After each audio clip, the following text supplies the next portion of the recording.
Hi, I'm back, finally. It's been a while and I apologize. I've been super busy interviewing the two artists for my other channel. This week I'm in Osaka, Japan, and we are gonna have a conversation about perfection. As I promised in my last video, I'll be sharing more insights from Adam Grant's latest book, Hidden Potential. In the book, Adam talks about how the drive for perfection gets in the way of us being the best versions of ourselves. You know, when people want to be flawless, allowing for no mistakes or failures. I still remember that math test in 6th grade with 50 questions where I missed one question away from perfection. That haunted me for a week. Did that really matter? No, it didn't. And now I know better. But here's the challenge. It's not just about my 6th grade math test. And it's only getting worse. Nowadays, more and more people are feeling the pressure to be perfect. Every day, millions of people are opening their Instagram accounts and looking at these photos of perfect people with perfect bodies and perfect lives. And you look at that and you can easily conclude, I am clearly not good enough. Many people blame social media for this pressure to be perfect. And yes, social media has made it worse.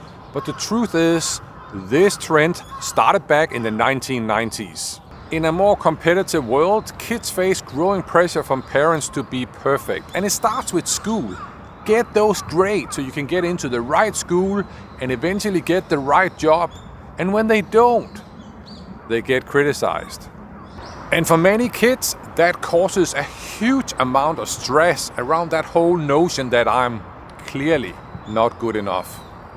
And the schools are not helping either. It's getting very competitive.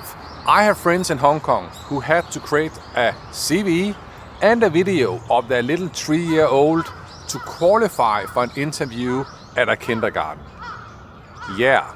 And if you don't know how to create a CV, you can hire a consultant who against a fee will help you put together the perfect CV for your 3-year-old. Really. And yes, some people who aim for perfection do really well at school. They excel at questions where there is one right answer or questions where they can spit out facts from memory.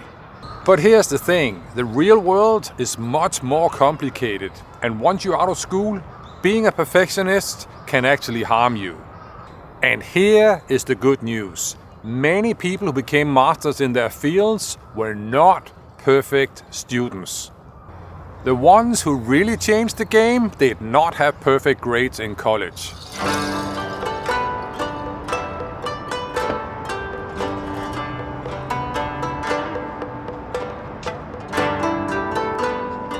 So what's the problem with perfectionism? Well, there are 3 things that perfectionists often get wrong. First, they get so caught up in tiny details that don't really matter.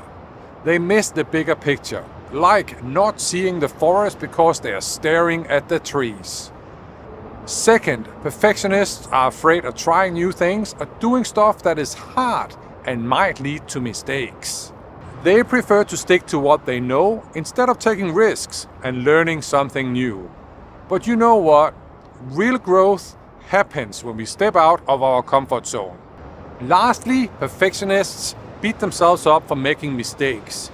They think messing up means they are failures. But that's not true at all. Mistakes are actually great opportunities to learn and do better next time.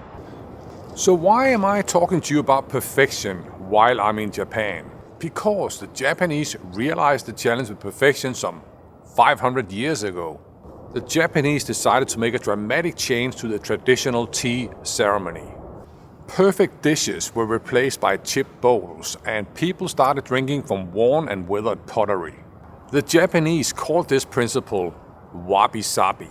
It's about seeing the beauty in things that are not perfect, just like the building behind me. Imperfections don't have to stop something from being amazing. And the wabi-sabi principle is still very much alive in Japan today. Look at what I found in a shop the other day. But it's not just about design, it's an approach to life. So here's the deal. According to Adam Grant and the Japanese, if you want to make the most of your abilities, don't aim for perfection.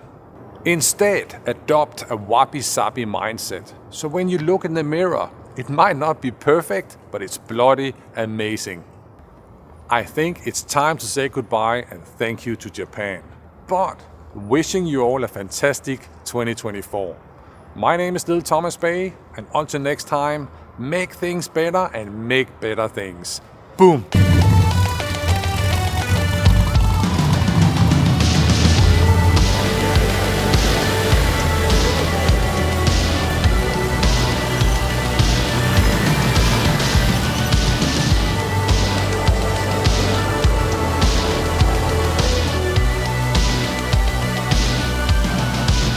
What you living for, huh? What you living for? Ain't that the question that we all just trying to explore? What you living for?